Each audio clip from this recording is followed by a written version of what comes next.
Assalamualaikum warahmatullahi wabarakatuh. Di balik tawaran mertua untuk memberikan rumah sebagai hadiah perceraian, tersembunyi fakta yang tidak diketahui sang menantu.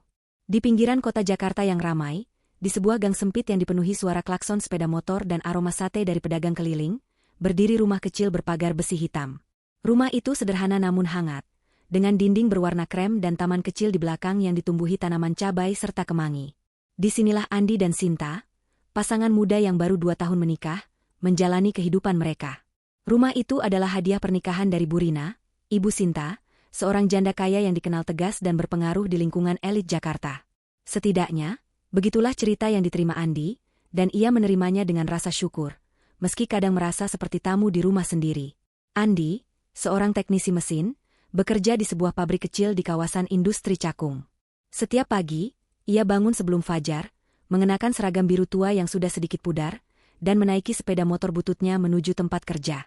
Tangan-tangannya selalu berminyak saat pulang, tapi senyumnya tak pernah luntur ketika melihat Sinta menyambutnya di pintu. Sinta adalah kebalikan dari Andi dalam banyak hal. Ia ceria, berpendidikan, dan bekerja sebagai pegawai administrasi di sebuah kantor konsultan di bilangan Sudirman. Rambutnya yang panjang selalu diikat rapi, dan matanya bersinar setiap kali ia menceritakan hari-harinya kepada Andi. Mereka adalah pasangan yang saling melengkapi. Andi dengan keteguhan hatinya, Sinta dengan semangatnya yang menular. Rumah itu sendiri menjadi pusat kehidupan mereka. Dapur kecilnya selalu wangi dengan aroma rendang atau opor ayam yang dimasak Sinta, sementara ruang tamunya dihiasi foto pernikahan mereka dalam bingkai sederhana. Kamar tidur utama, dengan ranjang kayu peninggalan orang tua Sinta, terasa luas dan nyaman, meski furniturnya minim. Di taman belakang, Andi kadang menghabiskan akhir pekan merawat tanaman, sambil mendengarkan Sinta bercanda tentang mimpinya memiliki kebun besar suatu hari nanti. "Kita akan tanam buah naga, Mas, biar kita kaya," katanya sambil tertawa, dan Andi hanya mengangguk, menikmati kebahagiaan sederhana itu. Namun, di balik kehangatan rumah tangga mereka, ada bayang-bayang yang perlahan merayap. Bu Rina, Ibu Sinta, adalah sosok yang tak bisa diabaikan.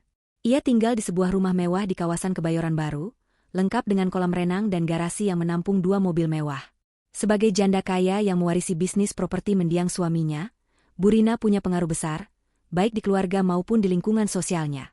Ia sering berkunjung ke rumah Andi dan Sinta, selalu membawa oleh-oleh mahal, seperti kain batik tulis atau sekotak kue impor, yang membuat Andi merasa kecil. "Ini untuk kalian," katanya dengan senyum lebar, tapi matanya selalu menatap Andi dengan penuh penilaian. Bu Rina tidak pernah menyukai Andi. Baginya, menantu laki-lakinya itu terlalu biasa. Andi bukan dari keluarga kaya, bukan pula lulusan universitas ternama. Ia hanya anak seorang pensiunan pegawai negeri dan ibu rumah tangga dari sebuah desa di Jawa Tengah. "Sinta pantas dapat yang lebih baik," kata Bu Rina suatu hari saat mereka bertiga duduk di ruang tamu. Kata-katanya diucapkan dengan nada santai, tapi cukup tajam untuk membuat Andi menunduk. Sinta, yang mendengar itu, hanya tersenyum canggung dan berusaha mengalihkan pembicaraan. "Mama, Mas Andi baik banget kok. Dia selalu bantu aku di rumah," katanya, tangannya meraih tangan Andi di bawah meja. Tapi Bu Rina hanya mengangguk tipis, seolah tak yakin. Andi tahu sikap mertuanya, tapi ia memilih diam demi Sinta.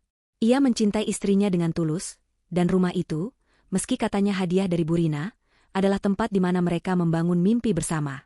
Namun, setiap kunjungan Bu Rina meninggalkan rasa tidak nyaman di hatinya. Ia sering merasa seperti dihakimi, seolah kehadirannya di rumah itu hanyalah sementara. "Kau terlalu keras kepala, Andi," kata Bu Rina suatu kali, saat Sinta sedang di dapur. "Kau kerja keras, tapi apa hasilnya? Sinta butuh kehidupan yang lebih layak." Andi hanya tersenyum kecut, tak tahu harus menjawab apa. Dalam hati, ia bertanya-tanya, apakah Sinta juga merasa demikian? Sinta, di sisi lain, sering terjebak di antara 2 orang yang ia sayangi. Ia mencintai Andi dengan sepenuh hati, tapi ia juga tak bisa mengabaikan ibunya. Bu Rina adalah satu-satunya keluarga yang ia miliki sejak ayahnya meninggal 10 tahun lalu. "Mama cuma khawatir, Mas," kata Sinta suatu malam, saat mereka berbaring di ranjang. Cahaya lampu tidur yang redup menyinari wajahnya, dan Andi bisa melihat keraguan di matanya. "Mama bilang dia cuma ingin aku bahagia. Tapi aku sudah bahagia sama kamu." Andi memeluknya erat, mencium keningnya, tapi di dalam hatinya, ia merasa ada celah kecil yang mulai terbuka. Malam-malam itu penuh kehangatan, tapi juga ketidakpastian. Andi sering termenung di taman belakang, memandang tanaman cabai yang mulai berbunga, sambil memikirkan perkataan Bu Rina. Apakah ia benar-benar cukup untuk Sinta? Apakah rumah ini, yang ia anggap sebagai berkah, justru menjadi beban? Tanpa sepengetahuannya, rumah itu menyimpan rahasia besar yang akan mengguncang hidup mereka. Orang tua Andi, yang jarang disebut-sebut, adalah kunci dari misteri itu. Mereka adalah pensiunan sederhana yang tinggal di desa, tapi mereka punya sesuatu yang Bu Rina sembunyikan. Rumah itu bukan miliknya. Ketegangan mulai terasa, seperti awan gelap yang perlahan mengumpul di langit.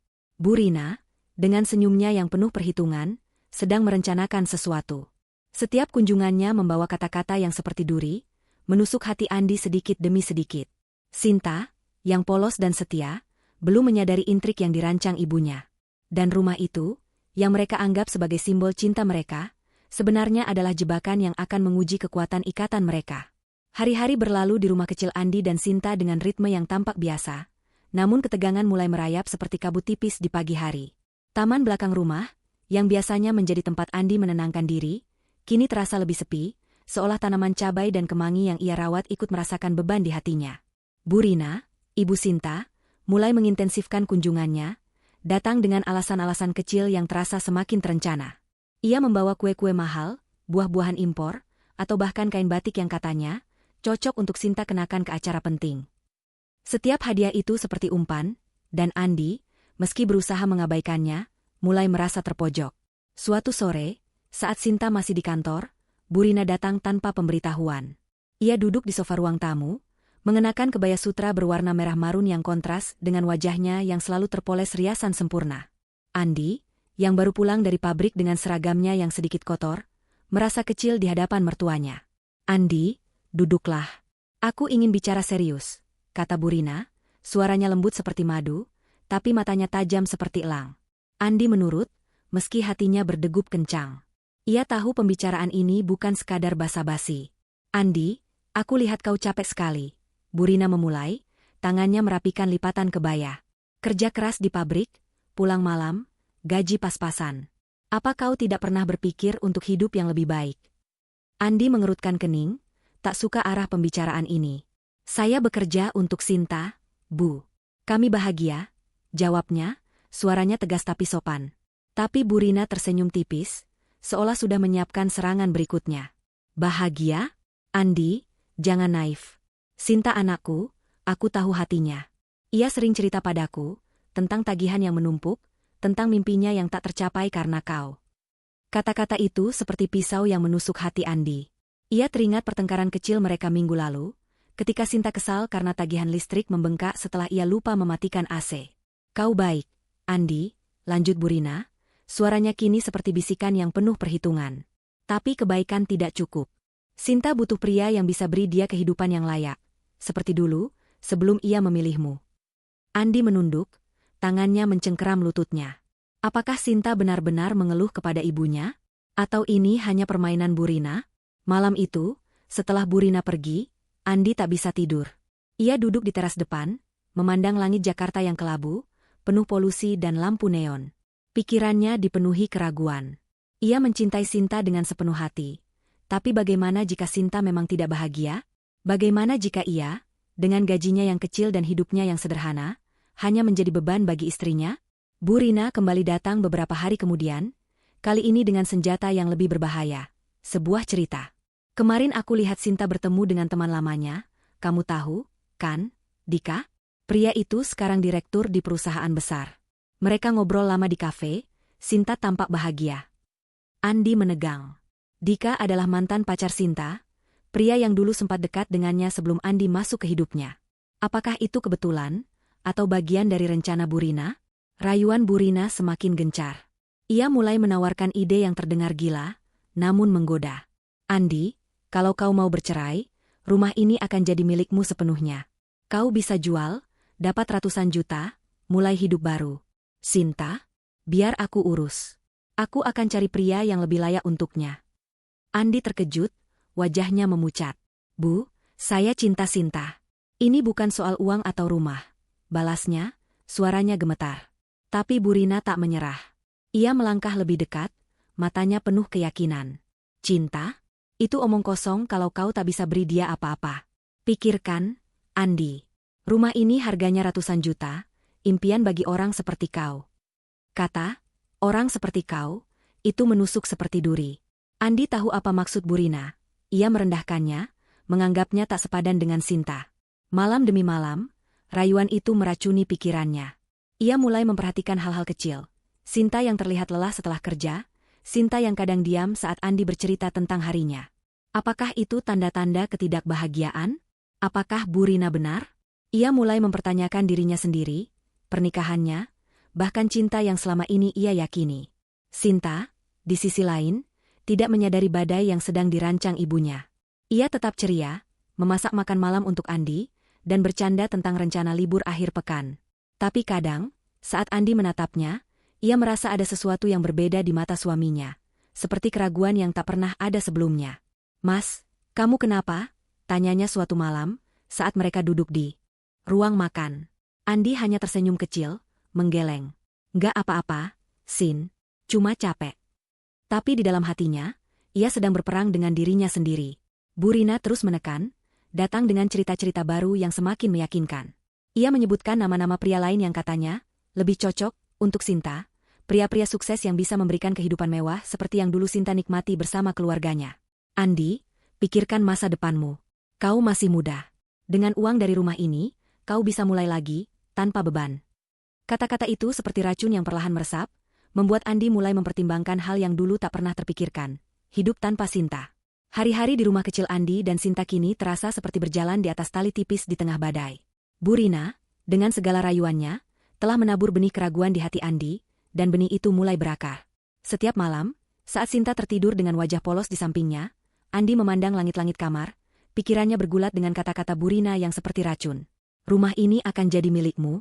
Sinta pantas dapat yang lebih baik." Kalimat-kalimat itu berputar di kepalanya, mencampur rasa cinta dengan ketakutan bahwa ia memang tidak cukup untuk istrinya. Taman belakang rumah, yang dulu jadi tempat pelarian, kini terasa seperti cerminan kegelisahannya, tanaman cabai yang mulai layu seolah mencerminkan hatinya yang goyah. Burina tidak membuang waktu. Ia datang lagi pada suatu malam hujan, saat Sinta sedang lembur di kantor. Kali ini, ia membawa sesuatu yang lebih berat dari sekadar kata-kata, sebuah map coklat berisi dokumen notaris. Ia meletakkannya di meja ruang tamu, di samping secawan teh hangat yang ia buat sendiri untuk Andi, seolah ingin menciptakan suasana hangat. "Andi, ini serius," katanya, suaranya lembut tapi penuh tekanan. "Aku sudah siapkan semuanya. Surat perjanjian cerai ini hanya formalitas. Tanda tangani, dan rumah ini resmi jadi milikmu. Kau bisa jual, dapat ratusan juta, mulai hidup baru. Sinta akan baik-baik saja, aku janji. Ia anakku, aku tahu yang terbaik untuknya." Andi menatap map itu, jantungnya berdetak kencang. Ia ingin menolak, ingin berteriak bahwa ia mencintai Sinta, tapi keraguan telah menggerogoti tekadnya. Ia teringat pertemuan Sinta dengan Dika, mantan pacarnya, yang kini sukses dan sering disebut Burina sebagai pria yang layak. Ia teringat keluhan kecil Sinta tentang kehidupan mereka yang sederhana, tentang mimpinya memiliki rumah dengan garasi atau liburan ke Bali yang tak pernah terwujud. "Bu, saya tidak bisa," katanya lemah, tapi Burina memotong dengan cepat. "Andi, jangan egois. Ini demi kebaikan kalian berdua. Sinta tidak akan bahagia denganmu, dan kau tahu itu." Malam itu, Andi tak bisa tidur. Ia berdiri di depan cermin kamar mandi, memandang wajahnya yang lelah. Matanya merah, bukan hanya karena kurang tidur, tapi karena air mata yang ia tahan. Ia mencintai Sinta, tapi bagaimana jika Burina benar? Bagaimana jika ia hanya menghambat kebahagiaan Sinta?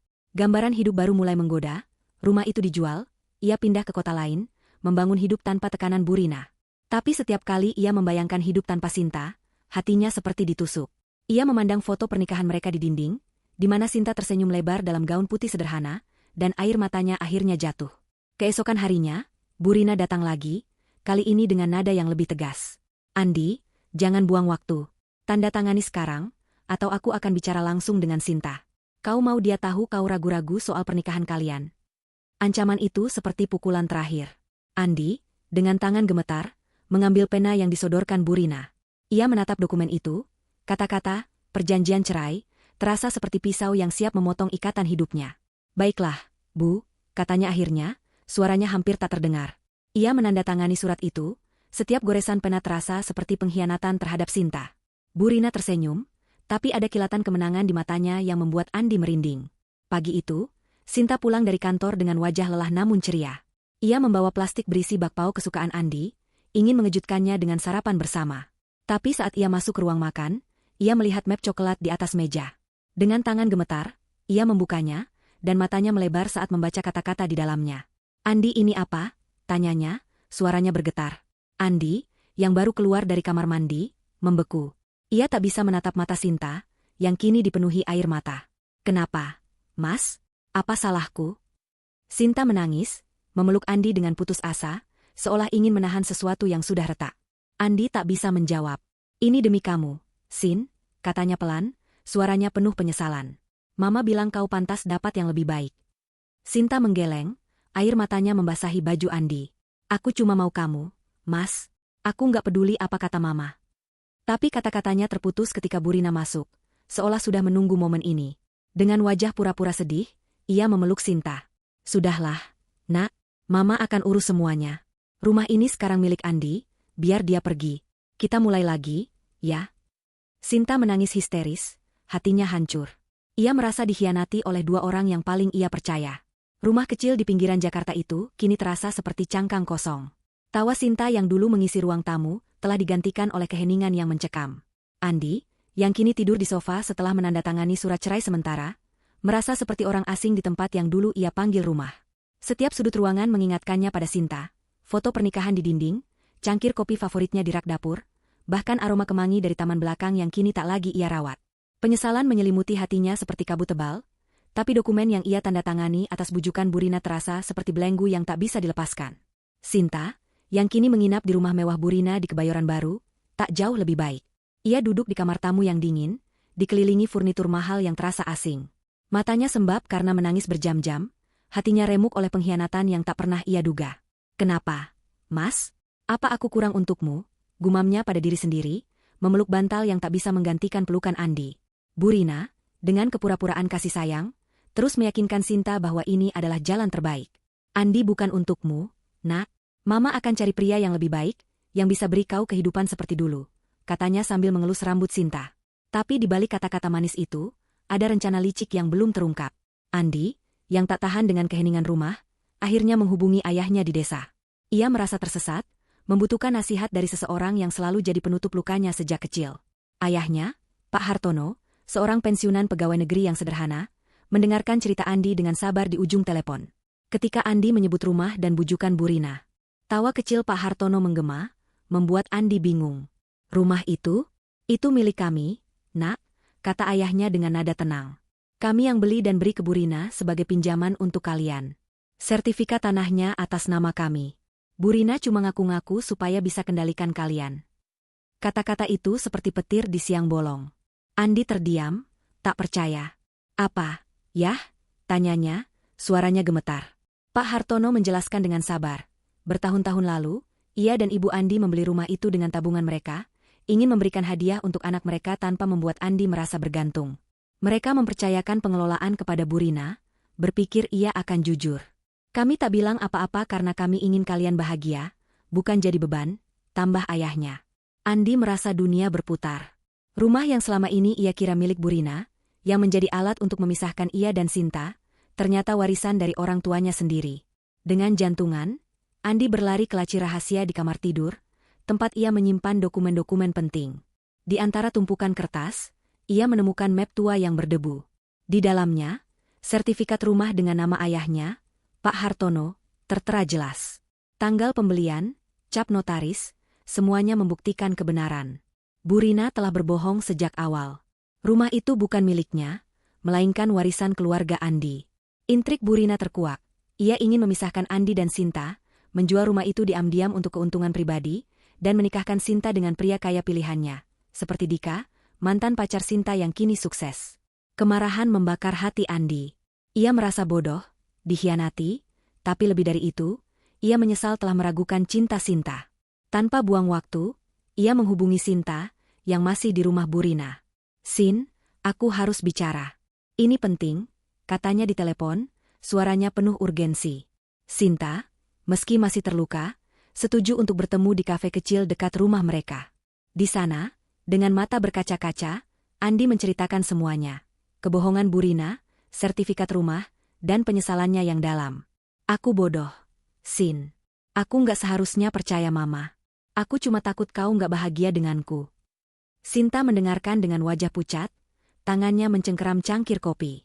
Ketika Andi selesai, air mata Sinta mengalir lagi, tapi kali ini bukan karena sakit hati, melainkan kemarahan.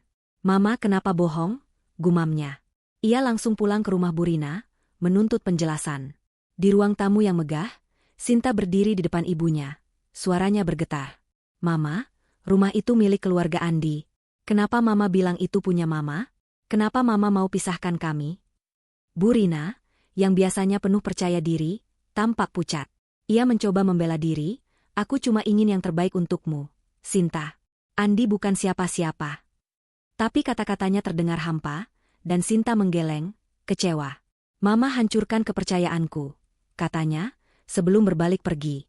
Hujan turun rintik-rintik di pinggiran Jakarta, membasahi taman kecil di belakang rumah Andi dan Sinta. Rumah yang dulu penuh tawa kini mulai terasa hidup lagi, meski luka dari pengkhianatan masih terasa segar. Setelah kebenaran tentang rumah itu terungkap, bahwa itu adalah warisan dari orang tua Andi, bukan hadiah dari Burina, Andi dan Sinta berdiri di persimpangan yang penuh emosi.